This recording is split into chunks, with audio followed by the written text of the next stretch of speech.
Corona కొత్త variant JN.1 పై అన్ని రాష్ట్రాలను అప్రమత్తం చేసింది కేంద్రం. తెలంగాణ వైద్య ఆరోగ్య శాఖ కూడా ముందు జాగ్రత్తలు తీసుకుంటోంది. ఇప్పటికే నోడల్ కేంద్రంగా ఉన్న గాంధీ హాస్పిటల్లో 50 బెడ్లు సిద్ధం చేశారు.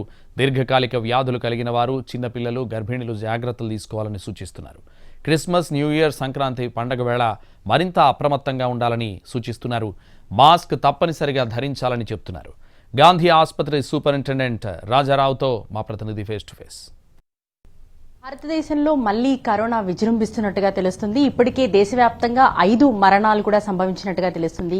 ముందు నుంచి చూస్తున్నాము, కరోనా అంటే నోడల్ కేంద్రంగా ఉన్న గాంధీ హాస్పిటల్లోనే ఎక్కువగా పేషెంట్స్ అడ్మిషన్స్ అనేవి జరిగాయి.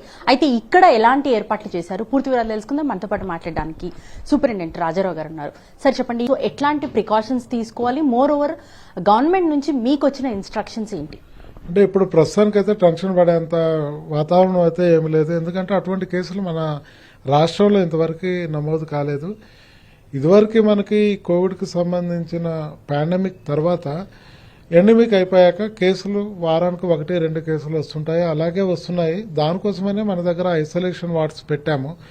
కాకపోతే పక్క రాష్ట్రాల్లో మనకి కేసులు పెరుగుతున్న దృష్ట్యా మన స్టేట్ గవర్నమెంట్ నుంచి ఆల్ సూపరింటెండెంట్స్కి, ప్రిన్సిపల్స్ అందరికీ కూడా ఒక అలర్ట్ అయితే చేయటం జరిగింది. అంటే రెస్పిరేటరీ ఇల్నెస్కి సంబంధించి ఇన్ఫ్లుయెంజా లైక్ ఇల్నెస్ అటువంటి కేసులు ఉన్నా కానీ, సివియర్ రెస్పిరేటరీ అక్యూట్ ఇల్నెస్ కేసులు ఇటువంటి ఏమన్నా ఉంటే వాళ్ళల్లో కోవిడ్ టెస్టింగ్లు పెంచమని, తర్వాత ఈ మెడిసిన్స్ సరిపడా ఉన్నాయా లేవో చూసుకోమని, తర్వాత దానికి సంబంధించిన మాస్క్ కానివ్వండి, లేకపోతే ఇంకా వేరే అదర్ ఎక్విప్మెంట్స్ కానీ ఇట్లా సిద్ధంగా ఉండమని చెప్పారు. కానీ భయపడే విషయం అయితే ఇప్పుడైతే ఏం లేదు. ఉన్నదంతా కూడా ఒకవైపు క్రిస్మస్ కావచ్చు, న్యూ ఇయర్ సెలబ్రేషన్స్ కావచ్చు, సంక్రాంతి సెలవులకి ఊళ్ళలోకి వెళ్ళటం కావచ్చు, మాస్ గ్యాదరింగ్స్ అనేవి విపరీతంగా పెరుగుతాయి. వాళ్ళకి ఎట్లాంటి ప్రికాషన్స్ తీసుకోవాలని చెప్తారు? అంటే ఇప్పుడు మన సాంప్రదాయాలను వద్దు అనుకొని మనం ఉండలేము. అన్నిటినీ కూడా తగు జాగ్రత్తలతోటి జరుపుకోవాలి. అంటే ఇట్లా ఓవర్ క్రౌడింగ్ ఉన్నప్పుడు డెఫినెట్గా మాస్క్ పెట్టుకోవాలి. ఎస్పెషల్లీ ఎవరికైతే సిమ్టమ్స్ ఉంటాయో వాళ్ళు గ్యాదరింగ్లోకి పోకుండా ఉండాలి.